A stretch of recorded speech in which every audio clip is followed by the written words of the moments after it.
Hey guys, in this video we're going to take a peek at some of my older work. I'm going to analyze the lighting, tell you guys kind of how I did it, what I was thinking, and we can discuss kind of lighting in general here. I'm Daniel Norton, photographer here in New York. I make videos like this, make them about philosophy and business. If you're interested in photography, go ahead and subscribe. Let's take a look at this. This is Sabina. So I shot this a few years back. This was actually going to be a submission for a magazine, but we ended up not submitting. You know, there's various reasons why you don't do things. We didn't submit to the magazine at the time, so we didn't do it. So it kind of sat in the archives. It was a fun shoot. What I have here is something that was created based on what I saw, but then modified to work with the overall vibe that I wanted, I guess is the best way to say this. So what I mean by that is, at the time that I was shooting this, there was I'll show you in this image here. We can see in the right image, see that stuff on the wall? That is the light coming in from the windows, right? I have this hard end of day light that's throwing a pattern on the windows and creating cool shadow, which we used in this setup. Maybe I'll talk about it another time. But when I came over to this side, I wanted to have more detail. And the problem is, based on where the light was, that just wasn't going to happen. But I wanted to feel consistent with some of the other stuff we were doing, so I went through and I kind of created a feel. So this is two lights, if I remember right, plus the sun, okay? The sun is coming through, and it's partially lighting up her arms and stuff. You know, that's where some of the light from. It's adding this highlight up here. It's lighting the wall back here and down here, right? Then there's another light, which is a strobe. It's a flash. That light, and of course the sun is causing this shadow. See it right there? Then there is another light. There's a light, rather. It's coming from here, and you can see that is causing this shadow. You see the bigger shadow that's filled in? Actually, all right, I said that backwards. The sun is causing this larger shadow, right? Because it's coming at an angle. So if I were to, if we just look at this, if I only use the sunlight, we can tell by the look of this shadow, that means that this whole side of her, because remember, here it is, right? This is the end of the sun. That means that all of this of her face would be in shadow completely. I mean, you'd get little bits, like there's a little highlight right there, but all of this side of her would be in shadow if I only had the sun. So what I did here was there's two lights. One is kind of blasting past her and actually hitting this wall to kind of fill in this shadow and also give the overall image a feel. I'm not doing it because I'm trying to get rid of the shadow. That's important. Like, I think sometimes people see a shadow on the wall and they hit it with the light, try to get rid of it. That's not really why I'm doing it. I'm doing that because I want this wall to become a fill light for her. I'm more concerned about her than I am about the shadow on the wall. So the one light is basically doing that, right? It's basically coming in, and you can actually see the shadow from that. It is here on her finger, and we can see that it's filling in here. It's also making this shadow that's behind her. Right, and I guess this hard shadow as well. And this one on her nose. Right, this is all coming from the flash. Right? But you can see if you look at her eyes closely, there's two things. The flash I'm talking about bouncing off the wall is here. There's also another light. I hit her with another light just to give a little sparkle. It's not really even barely making an exposure because I was getting dead eyes and I really wanted in this shot to have a little bit of light in the eyes.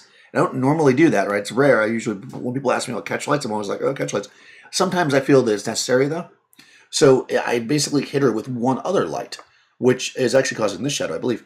And so she's getting hit with these two lights. It does two things for her. Number one, it does help with the catch light, but it also means if she moves her head back and forth, she'll always have light on her face. If I only hit her with the one light in certain positions, she would still be in shadow because the light is coming from kind of an angle, right?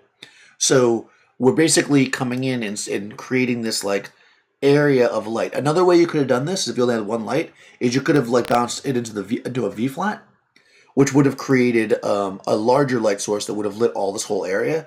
The only downside with that would have been that then you wouldn't have had this these proper hard light shadows, so it might have felt a little bit unnatural if somebody really started to look at it. Like, the shadows, you wouldn't have a hard shadow, you'd have a soft shadow if you use a large light source. So I chose to use two smaller sources so that it would stay with the right vibe. Now, again, if you really analyze it, you'll see the shadows clearly are not all coming from the same direction, so it's clearly not natural. But I really just wanted to have that like blasty like sun's coming through the window, end of the day. You're just basically getting these shots. You're shooting raw. I let like the highlights overexpose. I let the vibe be very loose, and just helped create this very raw fashion image that we're going for this submission. We ended up submitting something else. We shot like a few different things that day, and this series didn't get submitted, but I really liked it, and we ended up both using it, and we were super happy with it. It's some of them I can't really show on YouTube because they show some nudity, but they have this kind of this feel that I was going for back then, right? You go through stages where I like this really kind of raw black and white, kind of like I showed a picture or one of these of Alex, where I had that kind of shot. This is I hope I did anyways. I shoot these out of order, so if I say that in this video and you're like, what? But you'll come eventually, where I kind of have this really blasted black and white, because I really like the idea of this kind of imperfect. See, here's the thing. Because, or I should say, when you reach the point, at least in my case, where you can control the light, sometimes you want to shoot in a way that doesn't look controlled.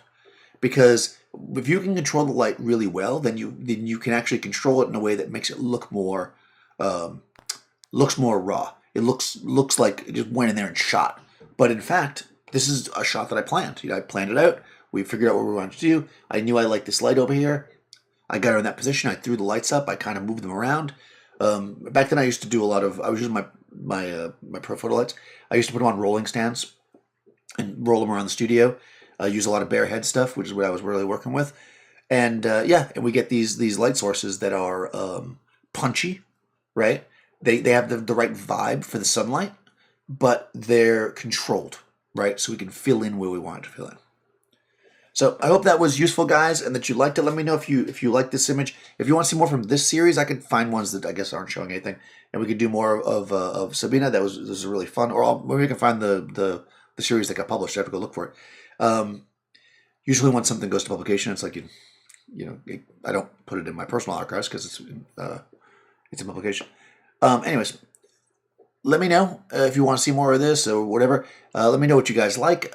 Go ahead and comment below. Do you guys mix natural light with flash? Is this something you guys do a lot? Is it something you want to see more of? Demos of? Me doing it? Showing how you do it at live streams? Let me know, because I really want to know what you guys want to see out there. In any case, if you haven't already, go ahead, subscribe. Ring the bell, of course. And I'll see you next time.